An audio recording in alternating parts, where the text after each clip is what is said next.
Okay, Boker Tov, welcome back, everybody. We are making our way through towards the end of the first parak, Masechet Beitzah, Daf Yud Daled Amud Bet. We started talking last time. We saw a new Mishnah. We saw the discussion relating to sending gifts on Yom Tov. Is one allowed to send gifts? The truth is, there are two ways of understanding more or less what the potential prohibition could be over here in the Mishnah. Either we're dealing with a case of just the fact that it's tircha maybe shalol tzorech. It's not a Yom Tov use; it's a weekday use, and therefore that would not be permitted. There's no actual melacha necessarily being transgressed.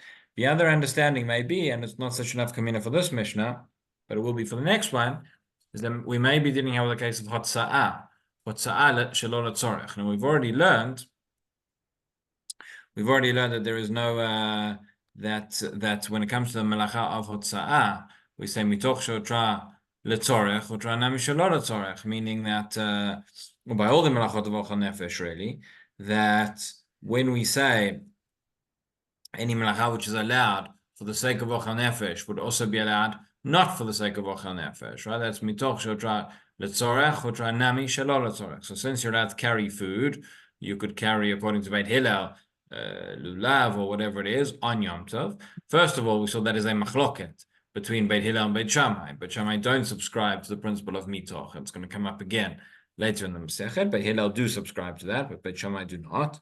But even according to Beit Hillel, we say lo letzorech, we still hold there has to be a tzorech k'tzat, meaning it's not doesn't have to be for a use of ochel nefesh, but it has to be for a use of Yom Tov. There's some reason that you need this. There's some reason that you have for it, and if not, then it's going to be more of a shayla. So either, again, the limitations that we'll see in the Mishnayot relating to gifts, either to do with the fact that it's hotza'ah, or to do with the fact that it's just not a Yom Tov activity, just not necessary for that day. So let's have a look again at the Mishnah, about halfway down the Amud. It's the second Mishnah, second of three Mishnah on the Samud. Yudal Amud Bet. And says the Mishnah, Beit Shammai Amrim Ein Mishlochim BeYom Tov Ela Manot. Right? Beit Shammai say you're going to send gifts on Yom Tov, so it has to be things manot, like Mishloach Manot, right? Ishlo Ehu. It says Ein Mishlochim BeYom Tov Ela Manot. You can only send manot. You can only send portions, i.e., you can only send food which is already cooked, which is already fit to be eaten. That way, you know the person's going to use it on Yom Tov. If it's not cooked or it's not ready or whatever it is, so maybe the person won't keep it for Yom Tov, and you ended up sending it for no purpose on that day. That is a opinion of Beit Shammai. But Hillel Omrim, Mishachin Be'ema Chayav Ve'of Ben Chayin Ben Shchotin. Right? But Hillel say you can send all sorts of things, so long as there is the potential to prepare this on Yom Tov, even though it's not prepared now, then that would be fine to send. So therefore they say you can send Be'ema, you can send Chaya, you can send Off, you can send all sorts of animals, right? Ben Chayin Ben Shchotin, whether they're alive or whether they've been shechted already, because if they're still alive, well, you're allowed to shech them on Yom Tov, so that's no problem. I guess that's the way it was once upon a time, right? Ben Chayin Ben Shchotin. Mishachin Yainot Shmanim Usaltot. You can send wines and oils and flour, v'kitnio. Avalot tvua, but not just plain grain. Why? Because the assumption is that the grain needs to be crushed, and that's in a way that's not going to be permitted on Yom Tov. And therefore, have a look at Rashi. He says, "Avalo lo tatvua, shenaro yayom." There's nothing you can do with it today. Shen tochanim b'Yom Tov. You can't grind the wheat on Yom Tov itself. You should have done that. You should have ground it, crushed it, etc. yesterday or before Yom Tov. And as we've seen many times, it's not going to lose its taste if you do it before Yom Tov. Therefore, it's permitted and required to do it before. Rabbi Shimon matir b'tva. However, Rabbi Shimon says no. Rabbi Shimon does allow it. Says Rashi, Shema yivashlim b'kterav yechad shem machtesh ktana. Okay, there are ways in which the tzva could be prepared on Yom Tov that's going to be mutar. But here I would say, the usual way, the most common ways, are going to be problematic on Yom Tov. Okay, so that's the Mishnah. Says the Gemara now. Tani Rav Yechia. Ubilvad shelo yasena b'shura. That you shouldn't do it in a shura. What does that mean? He's saying when you're sending gifts, it says okay to send, or is it, however, it shouldn't be done where you have a shura, where you have a lot of people standing together and that's the way that it's sent, then it looks like you're sending merchandise to the shuk to be sold off, and that is going to be moved in the chol, and that is going to be problematic on Yom Tov. Right? So Rashi says, yeah, don't send it by a lot of people.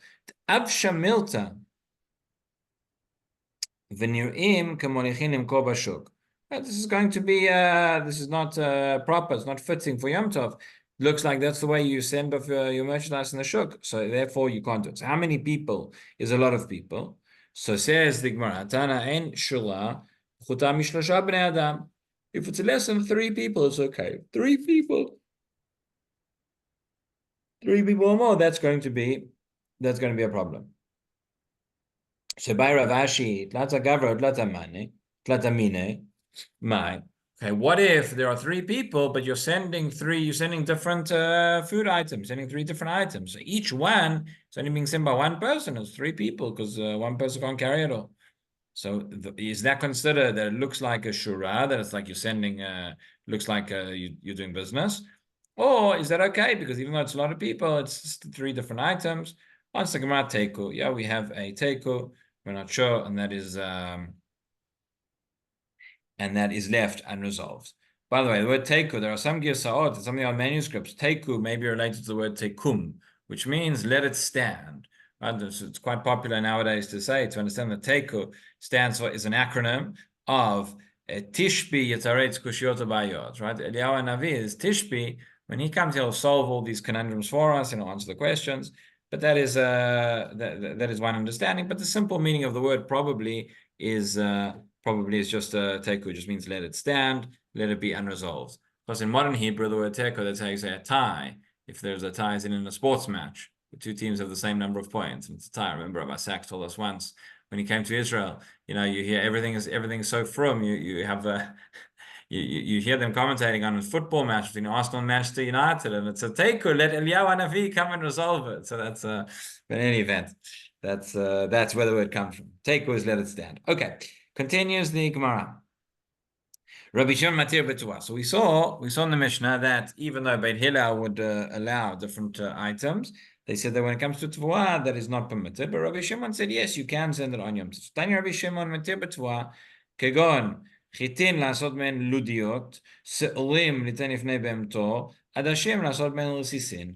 So Rabbi Shimon says all these different grains, you have what to do with them on Yom Tov. Chitin, for example, you can make a certain food called ludiot, again, which is a type of Rashi tells us machal chitin. It's a type of food that is made with wheat, but it's done in a way that is permissible to do on Yom Tov. Okay, so rim, we said you can put the barley, you can give to your animal to eat, and adashim, also a certain type of food item. Again, these are permitted ways of using these grains on Yom Tov. Beit Hillel would say to you, and Beit Shammai doesn't need to resolve that, but Beit Hillel would say that this is not the normal way, and this is not the common use of these items, and therefore you cannot send them on Yom Tov. Next Mishnah. Okay. Okay, so this Mishnah, you'll notice something. Unlike the previous Mishnah, which has Beit Shammai and Beit Hillel, over here this Mishnah is not taught Beit Shammai and Beit Hillel. And here we have a Machloket Rishonim. Again, the previous Mishnah discussed sending food items. Here we're talking about Meshachin Kelim. So Kelim, we're used to thinking of as dishes and plates, etc. But Kelim in the language of the Mishnah often refers to Begadim, refers to clothes. Okay, that is what Kelim are. So if a person wants to send gifts, not of food, but of clothes on Yom Tov, so we're going to see the different conditions. And again, based on what we said, the 2 interpretations of the previous Mishnah would depend on whether this Mishnah is according to the opinion of everybody, or is it just according to the opinion of Beit Hillel. If we say that the whole issue was related to whether there is a use for the item on Yom Tov or not, so that would be the same according to Beit Hillel and Beit Shammai. However, if we say that we are dealing with an issue of hotza'ah, so again, hotza'ah in terms of carrying, that wasn't an issue in the previous Mishnah as much, because they were dealing with food. And food, hotza'ah for tzorach nefesh is certainly allowed. But if we're dealing with an area, let's say where there's no eruv, and you're carrying these clothes, so according to Beit Shammai, even if the clothes are for use on Yom Tov, that's not going to help because Beit Shammai don't hold by mitoch. They say you're not allowed to carry where it's not for the sake of ochel nefesh. Beit Hillel would permit this. So if we rule like that, then we would say that our Mishnah is only according to Beit Hillel. There is another issue which comes up with it, which is could the use of clothes be considered part of ochel nefesh? But say to me, what do you mean ochel nefesh? You're not going to eat the clothes. Okay, but we find in the Rambam, based on the Mishnah later on, the Rambam talks about this, the Ran talks about this, there's a Mishnah later on, Daf Kaf Aleph, which we'll get to, talks about lighting a fire and heating oneself up by the heat of the fire, whether that's considered as the ochel nefesh or not. Meaning ochel nefesh does not necessarily just mean food, but ochel nefesh may be any benefit that your body gets from that. So if you're warm, if it's able to warm you up, that may be considered ochel nefesh as well. Again, this would seem to be according to Beit Hillel only. Beit Shammai would not subscribe to this. Even in Beit Hillel, it seems to be a machloket rishonim, whether we say it. But according to that, you might say that clothes, the fact that you wear them, they give you protection, they give you warmth, might fit into the category of ochel nefesh as well. Okay, so be that as it may, this is our Mishnah, which is either, like we say, according to Beit Hillel, or according to everybody, which would explain why it doesn't differentiate here between Beit Hillel and Beit Shammai. So says the Mishnah, again, just if you've joined late, we're about 7 lines from the top of the narrow lines, right? The last Mishnah on the Amud. Mishachim kelim ben tfurin, Yudalel Amud Bet. Mishachim kelim ben tfurin, ben jan tfurin. So you can send garments, whether they have been tfurim, meaning whether they've been stitched up, meaning they've been completed, right? Ben jan tfurin, where they have not been completely sewed yet.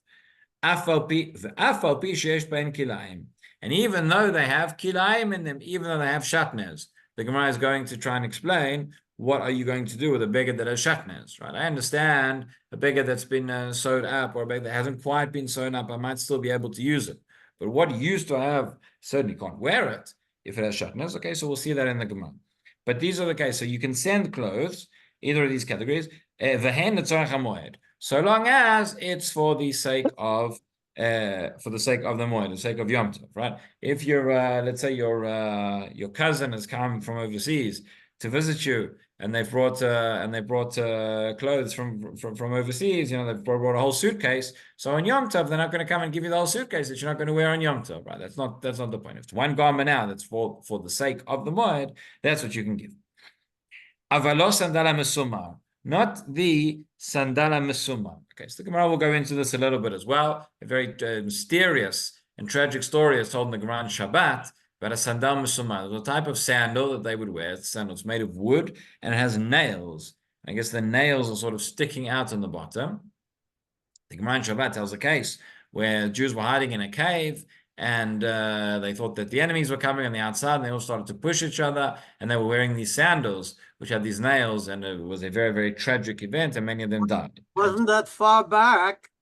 People used to fix their shoes and sandals and put new leather on, and then the shoemaker used to put nails in there instead of sewing it. And it's not uncommon to have a nail come up. Right. Okay, so and what did they do with the nails? The nails just sticking out? Sticking up, you took a hammer or something to bang it, to bend it, but it was not uncommon. It was very regular. Okay. So this was in the time of the Mishnah. They had these sandals, and this case occurred where these nails came, and many people died, and that case took place on Shabbat. And the Gemara in Shabbat tells us, and because it was on Shabbat, Chachamim made a gzera that this type of sandal, mesumar, should not be worn on Shabbat, not on Shabbat or Yom Tov. So you're not allowed to wear it on Shabbat. So therefore, you're not allowed to wear it on Yom Tov. Therefore, you shouldn't. There's no need, or there's no permissibility to send it as a gift either. Lo sandala mesumar. V'lo min al she'no tafur. Also, if you have any type of shoe which is not completely sewn up, also that cannot be sent. Rabbi Yehuda Omer, aflo min al lavan. Rabbi Yehuda says not even a white shoe. The understanding here is that it's a shoe which has not been dyed. It was started off white, but that's not how they would wear it. They would it still needed to be colored in, so it wasn't finished. Rabbi Yehuda aflo min al lavan. B'mnei sh'tzarech uman. Right, you need a professional to come and to finish it off. You need the shoemaker. Ze'aklal. So here is the principle. The Mishnah concludes and summarizes. Kol sheneotin bo b'yom tov, mishalchin oto. Anything which you can benefit from, which you can use, right? Neotin, Rashi says mitkashtin, in other words, to adorn yourself with, but anything which you can use for Yom Tov, that is what you can send. What is that adding? What is that sentence telling us we didn't already know? So the Gemara will discuss as well whenever it says Zaklal. Generally speaking, when the Mishnah says, the Mishnah gives you a list, and it says Zaklal, and quite often it's a klal which you already know because the Mishnah has already described it. It's very often coming to include another case that has not been listed. Okay, so says the Gemara. So we started off, we said, Mishalkin, right? Kelim ben Tforin, ben Shanan Tforin, and for Pishesh ben Kilayim. So says the Gemara, Bishla Matforin, Chazula Mabush. If the clothes have been sewn up, I understand, you can wear them. She'en Tforin nami chazile kisuye. If they have not been sewn up, you could use them to cover yourself up. You could use them to keep warm. You could use it as a blanket. Right? So that also makes sense. Ela kilayim lemay chazi. But what are you going to do with kilayim? What are you possibly going to do with a beggar that's shatnez? You can't use it. You can't wear it. Okay, you can't use it as a blanket either. You can't use it to get warmth. So what can you use it for?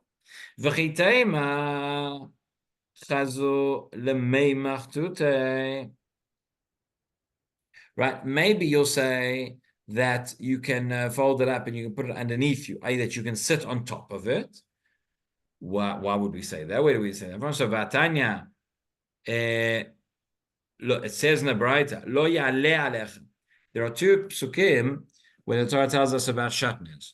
One says Lo yilbash, don't wear shatnez. But another one says Lo ya'aleh alecha. Read, if you have the whole pasuk, it's from Parashat Kedoshim. It says Et chukotai tishmor b'hem tachalo tarbia kilayim sadchalo tizra lo tarbia kilayim. Sorry, this pasuk talks about three different types of kilayim. So there's kilei be'emah, which you should not have, not breed together, and then sadcha lo tizra kilayim. Don't plant in your field kilayim of different plants. Ubeged kilayim shatnez lo ya'aleh alecha. Right, and a garment of kilayim of shatnez should not go upon you. So it doesn't say lo yilbash. It doesn't say don't wear. It says lo ya'aleh alecha. It shouldn't cover you. And from here we learn that even if it's not going to be, you're not wearing it as a garment, nonetheless you can't use it to get warmth. So it says Atanya lo ya'aleh alecha. Says the Braita, back now in the second wide line of the Gemara. Aval ata yachol latzio tachtecha. Okay, so this is din Torah. From the Braita says that from the Torah, since it says lo ya'aleh alecha, can't go on top of you. Therefore, you can't put the shatnez on top of you, but you could put it underneath you and you could sit on it. Okay. This, by the way, applies to only where it's being placed on a hard surface. But if the shatnez beged is being placed on a soft surface, like a pillow or something like that, and you're sitting on top of it, so then even midoraita would not be allowed, because in such a case you're sitting down and the garment is maybe folding and lifting up and it's covering you from the side. But yeah, so from the Torah that would be allowed. However, Chachamim said nonetheless you can't do this. Shema tichrach lo nima ubsaro. There might be a thread. So you have the shatnez garment underneath you. But there might be a thread that's going to come and that's going to be wrapped around your skin, and that's going to keep you warm. So Rashi gives us two interpretations exactly what this means. It says Shema tichrach lo nima. V'yesh nimim gdolim v'kasim. There are some very, very heavy, very thick threads, right? You think of blankets and things like that. So you might have a very, very thick thread, and that in itself is going to be enough. That's going to warm you. You're going to get some benefit from that, and that's going to be a transgression. He says, "Inami neima b'alma." He says, maybe not. Maybe it is talking about a very small thread. Kevan de ikara beged mahanho umechamamo milamata havir alevishad itbana. And that joins in, even though that particular thread you're not getting a benefit from, but the fact you're sitting on top of this garment and you're getting essentially an from that which is underneath you, so that joins in, and therefore it's going to be forbidden. Either way, Rabbanan said you can't sit on top of a shatnez garment. Okay, so again, what is it used for? What benefit can we get from it? Says the Gemara, "V'chitema the mafsik midi beni beni." So maybe you aren't sitting directly on it. Maybe you've got something in between, right? You've got the shatnez garment underneath, and you've got another sheet or another blanket. It's there on the floor to keep it soft, but you've got other things in between, so you're not coming into direct contact with it. Says the Gemara, "Amar Rabbi Shimon ben Pazi, Amar Rabbi Yoshua ben Levi, Amar Rabbi Yossi ben Shaul, Amar Rabbi Mishum Kala Kadisha Dibur Shalayim."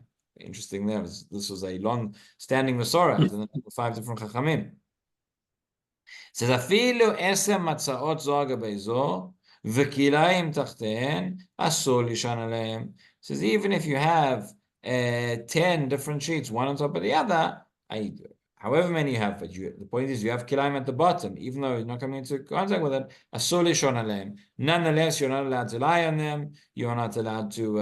That is considered getting benefit from shatnez. Right? Rashi points out, Yamid Rabbanan. But okay, but nonetheless, it's still forbidden. So what could it be? Ella.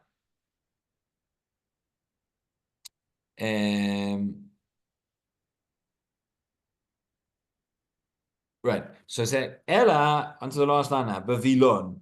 The case is that this shatnez beggar, whatever it is, you could use it. You could put it up as a curtain. You could put it up as a curtain. You're not wearing it. You're not getting heat from it, etc. Right? But so now the Gemara challenges that immediately. It says V'hama ula mibnei ma amru vilon tamei.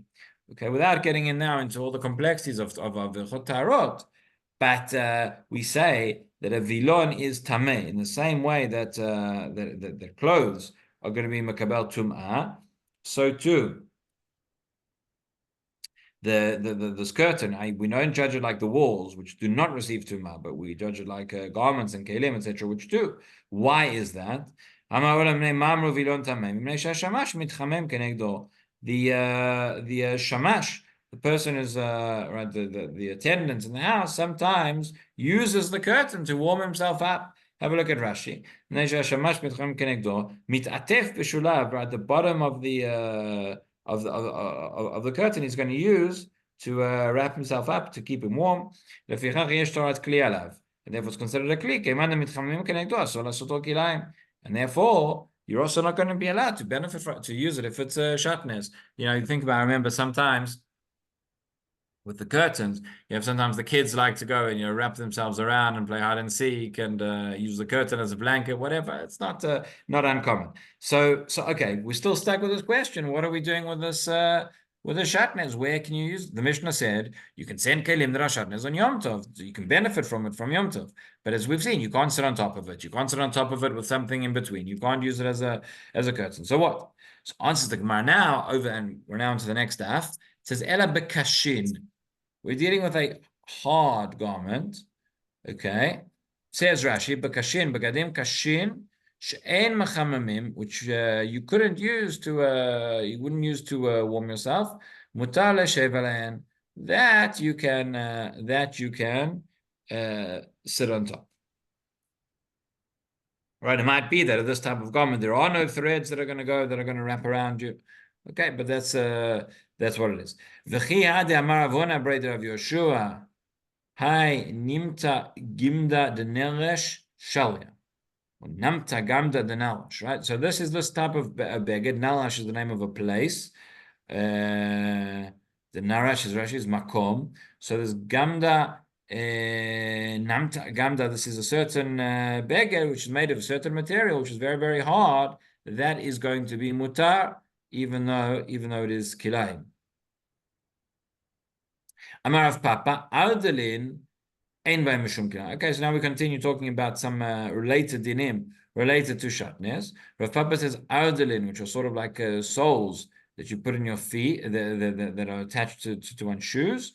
These are again the same idea that these are very, very hard, and that would be one wouldn't mitchamem from it, and therefore ein by mishum kilayim. Amar Rava. Hanei tzrari de pshiti, ein bahem mishum kilayim. Right. So now this is another reason. Then Rava says we have these sort of these pockets, these cloth pockets, which somebody uses to store money inside.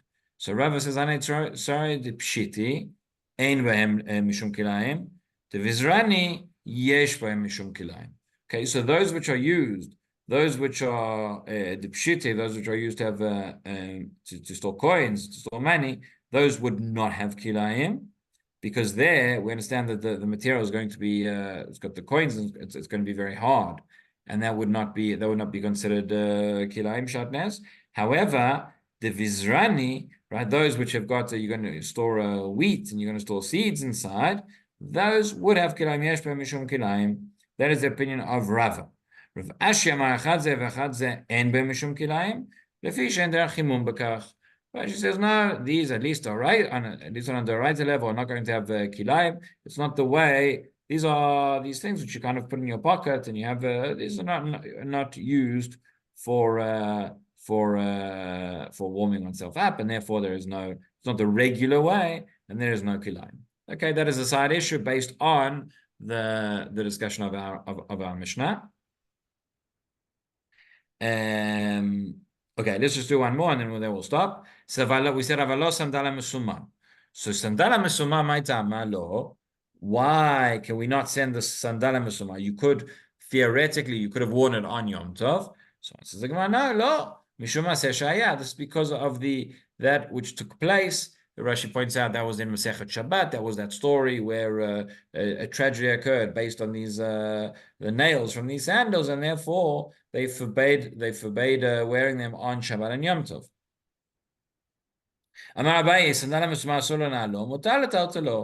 So he says you can't wear it on Yom Tov, but you can carry it. You can't wear it because of this gezerah, because of what happened. Okay,